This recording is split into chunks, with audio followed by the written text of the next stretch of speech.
네, 이렇게 미국 워싱턴 DC 인근에서 여객기 그리고 군 헬기가 출돌하는 일이 있었고요. 또 제주 항공 참사가 있었고 그 이후에 한 달여 만에 에어부산 항공기에서 화재 사고까지 발생을 했습니다. 관련 내용 안영태 극동대 항공운항학과 교수 모시고 바로 이야기 나눠보겠습니다. 안녕하십니까? 자, 저희 일단 부산 이야기를 좀 먼저 해보고 싶어요. 에어부산에서 일어난 이 항공기 화재 사고. 사실 많은 분들이 이런 일 나한테도 일어날 수 있을 것 같은데라는 생각을 하면서 놀랐을 것 같습니다. 우선 교수님 전문가 입장에서 보시기에 이번 사고 어떤 관점에서 좀 보셨습니까?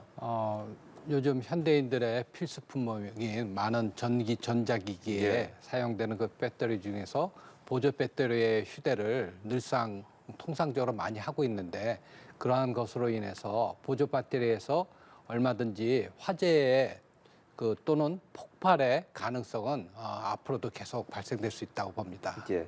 그렇다면 이 화재 원인은 교수님께서는 뭐 그 보조 배터리라고 추정되는 그것으로 좀 보고 계시는 겁니까? 제 입장에서는 예. 아직 우리 항공철도사고조사위원회에서 면밀한 분석을 통해서 나오는 결론을 중시를 해야지 지금 이제 이러한 보조 배터리라는 언급을 물론 저도 했지만은 예. 그거나 또는 기내의 어떤 생각지도 못한 스파크라는 것을 통해서 마침 또 주변에 뭐 스프레이와 같은 가연성 물질이 있어서 화재가 발생될 수도 있겠고 또는 다른 그러니까 전자담배의 배터리에서도 발생될 수 있었고 그런 식으로 해서 가능성은 여러 가지로 조사를 해봐야 될 것 같습니다. 네. 자, 지금 여객기 화재 원인을 좀 정확하게 규명하기 위해서는 합동 감식이 이뤄져야 하는데 지연되고 있습니다. 이 이유가 16톤 규모의 항공유가 걸림돌이다라는 이야기가 있는데요. 2차 사고를 우려하는 것인가요?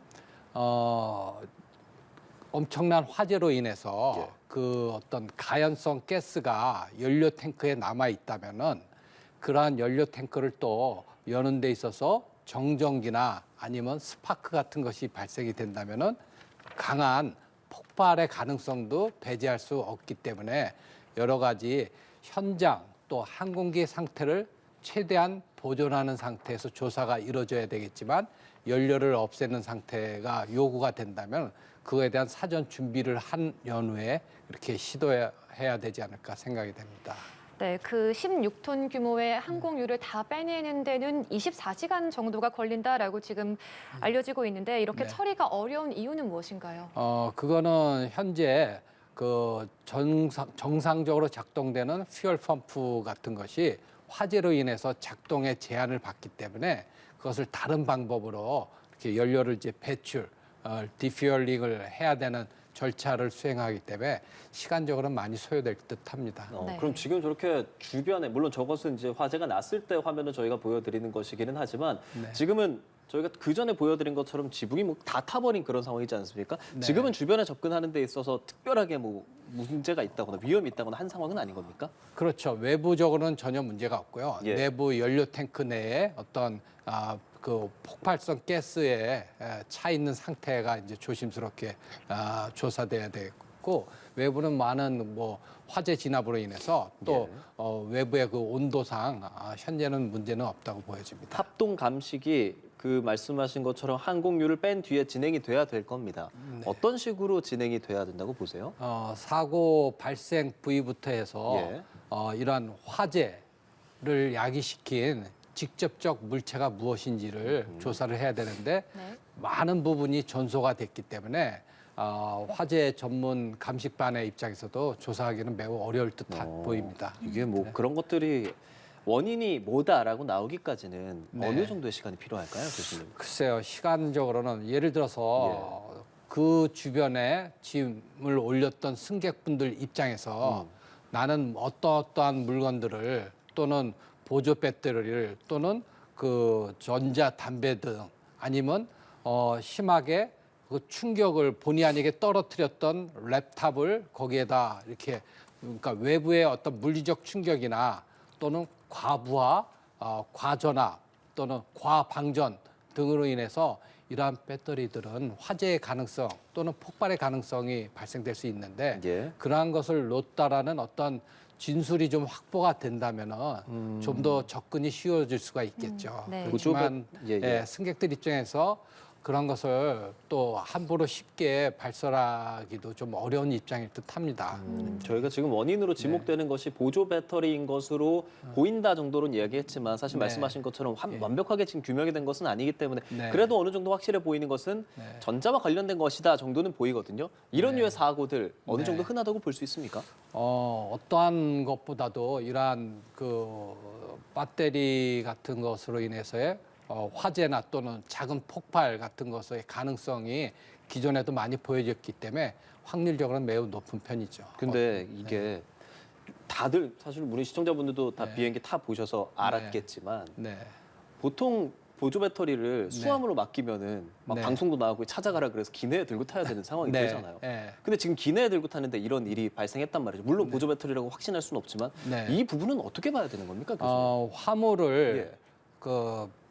그러니까 화물칸 그 카고 벨리 쪽 벨리 카고에 직접 실는 거랑 또 기내에 반입하는 거랑의 차이점에 대해서 이제 저희가 이제 언급이 돼야 되는데요. 예. 이런 화물칸에 실었을 경우에는 개인적 통제가 쉽지 않기 때문에 그것에 대해서는 또 그것을 화재 진압을 하는 데 있어서 금속성 화재가 발생이 됐을 경우에는 화재 진압이 매우 어렵습니다. 그렇기 때문에 여러 면에서 기내에 반입하는 것이 또 더 추천될 수가 있겠고요. 또 기내에 있어서도 제가 생각해 보건데 개인 휴대가 가장 효율적이고 효과적으로 어떤 열이나 화재 이런 것에 대해서 통제가 바로 이루어질 수 있기 때문에 좋을 수 있습니다. 만약에 이제 오버헤드 쪽에 있는 그 배기지 빈에 네. 이게 탑재가 됐을 경우에는 자기 손을 떠나 있는 상태이기 때문에 그렇죠. 그것의 상태를 알기는 쉽지 않아서 또한 통제가 어려울 수 있습니다. 알겠습니다. 정말 다행히 탑승자 전원이 비상 탈출하긴 네. 했습니다만 그 당시에는 대피 안내 방송이 나오지 않았다고 합니다. 이런 부분에서도 어떤 대응이 부실했다라는 목소리가 나오고 있는데 어떻게 보십니까?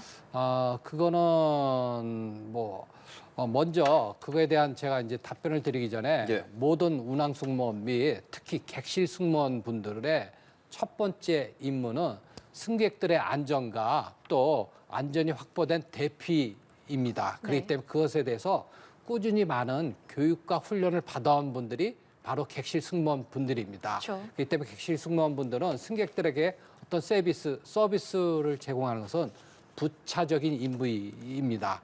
그렇기 때문에 이러한 상황에 대비해서 객실 승무원이 철저하게 또 정확하게 절차대로 잘 수행했다고 저는 믿고 있습니다. 다만 승객들의 입장에서는 어떤 뚜렷한 방송이나 또 혼잡스러움 때문에 그것을 못 들으실 수도 있는데 네. 승무원들의 어떤 지시나 그러한 어떤 지상에서의 비상 탈출에 대한 언급은 분명히 있지 않았을까라는 생각이 듭니다. 다만 이제 탑승객들 입장에서는 네. 화재가 나면 이제 연기가 차잖아요. 예. 그럼 거기서 솔직히 막 예. 100% 이성을 찾고 말을 하긴 사실은 쉽지 않단 네, 말이죠. 그렇습니다. 그런데 예. 당장 지침을 주지 않았다라는 것이 입장인데 물론 입장이라는 것은 네. 상황에 따라서 다르기는 하지만 네. 이런 상황에서 어떻게 대피하고 어떻게 요령을 하기를 좀 교수님께서는 추천하세요?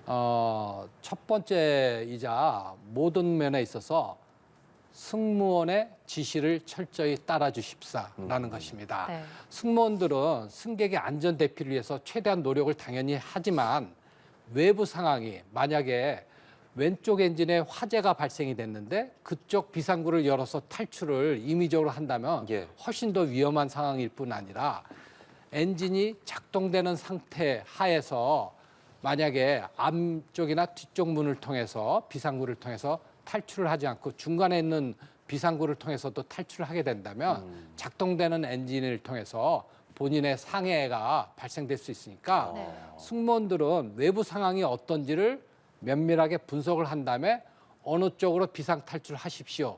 어느 쪽 문을 열어서 이런 식의 판단에 시간이 필요합니다. 네. 그렇기 때문에 그런 것에 대해서 기다림이 물론 이제 긴박하고 연기도 나니까 예. 승객들의 입장에서는 되게 다급하실 수밖에 없을 것입니다. 근데 그런 면에 있어서 그런 점에 있어서 승무원들의 지시를 조금 더 참고 기다려주시고 따라주시는 것을 저는 절실하게 바라는 입장입니다. 비상 탈출할 때 네, 일부 승객이 혹시라도 네, 본인 짐을 챙긴다거나 네. 뭐 이렇게 좀 지체되는 상황이 발생한다면 더 큰 사고로 이어질 수 있는 거죠. 물론입니다. 그렇기 때문에 본인의 귀중한 생명이 최우선이지 그렇죠. 본인의 재산이나 어떤 귀중한 물품이란 것은 본인의 생각인데 그것을 끌어내는 통해서 혼잡을 초래하고 또 시간을 지체할 수가 있을 수 있습니다. 그렇기 때문에 그런 것에 대해서는 철저히 좀 자제를 해주시길 바랄 뿐입니다. 알겠습니다. 자, 미국으로 좀 넘어가 보자면 미국에서도 여객기 사고가 발생했습니다. 네. 워싱턴 DC에서 64명이 탄 미국 비행기가 네. 이 블랙호크 헬리콥터와 네. 공중에서 충돌했죠. 네. 이 사고에서는 현재 생존자는 없는 것으로 알려지고 있는데요. 네. 어떻습니까? 매우 안타까운 네. 비극 참사입니다. 도널드 레이건 그 국제공항은 매우 큰 공항이고 바쁜 공항이고 활주로가 3개나 있는 공항으로서 그 바로 옆쪽에 있는 그 강 포토맥 강의 북쪽부터 남쪽까지가 헬리콥터에 전술 항로가 있습니다. 그래서 거기서 블랙호크인 UH-60이라는 헬리콥터가 북쪽 어딘가에서부터 남쪽으로 항로를 따라서 이렇게 쭉 진행을 하는 아마 추측컨대 전술 훈련을 하고 있을 텐데 그때는 그 항로를 따라서 다닐 때 고도의 제한이 있습니다. 헬리콥터도. 네. 근데 그러한 고도가 만약에 정확하게 지켜졌는지가 이제 좀 조사가 돼야 되겠고 만약에 정확히 지켜졌다면은 좀 사고 발생, 충돌의 발생 가능성은 상당히 적어졌을지 않을까 네. 조심스럽게 의심이 되고요. 두 번째 문제로는 예정된 활주로에 접근 착륙을 시도했던 항공기가 활주로가 1번 방향에서 33번 방향으로 바뀌었습니다. 그거는 자방위로 제로한 제로에서 3 제로로 바뀌었다는 것은 40도의 이제 선의 방향이 발생되면서 예. 그에 따른 또 짧은 활주로가 되기 때문에 그 CRJ 700이라는 그 항공기가 좀 더 빠른 고도 강화를 통해서 접근 착륙을 시도를 할 때 서로 고도를 좀 빨리 내리고 또 헬리콥터는 고도를 만약에 좀 더 그 정확하게 지키지를 못하고 만약에 높였다면은 네. 수직적 분리의 그 한계는 네. 그만큼 줄어들었기 때문에 충돌의 가능성이 있었을 그 것입니다. 일종의 이제 훈련을 하고 있었던 것으로 전해지는 상황인데 네. 이제 원인은 뭐 어느 정도는 말씀을 해주셨지만 지금 정확한 네. 거는 아니잖아요. 그렇습니다. 어떤 식으로 이걸 또 밝혀내야 할지 그 부분도 좀 궁금합니다. 이제 그 여객기의 어떤 그 블랙박스의 자료랑 예. 또 관제기관에서의 그 녹음 상태 그리고 뭐 주변의 목격 진술 이런 것을 종합 분석을 하겠죠. 그래서 우리나라의 항공철도 사고 조사 위원회와 마찬가지로 미국에서 NTSB에서 이러한 사고 전문가들이 많이 포진되어 있으니까 예. 철저한 원인 분석을 하고 있을 것이라 믿습니다. 그렇습니다. 지금 2개의 여객기에 있던 블랙박스는 모두 회수됐다라고까지는 전해지는데 다만 이때 관제탑 근무 인력 상황, 뭐 사건과 교통량에 비해 정상이 아니었다 이런 류의 발언들도 나오는데 이건 네. 좀 어떻게 해석해야 될까요?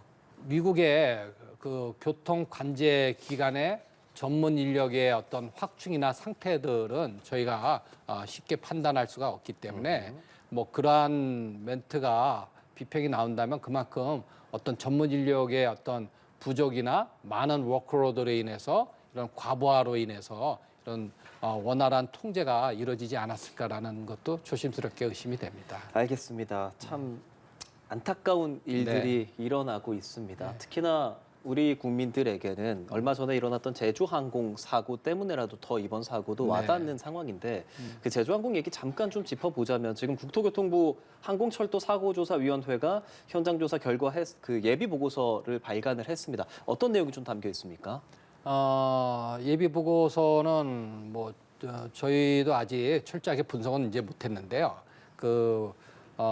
일단 이제 표면적인 그 사고의 어떤 시점이랑 그 교통관제기관 간의 통화 그리고 또 엔진의 어떤 상태 뭐 이런 것들에 대한 1차적 또 제작사에다 보고하는 그러한 1차적 그 내용들이 이제 수록되어 있을 것이라고 보여집니다.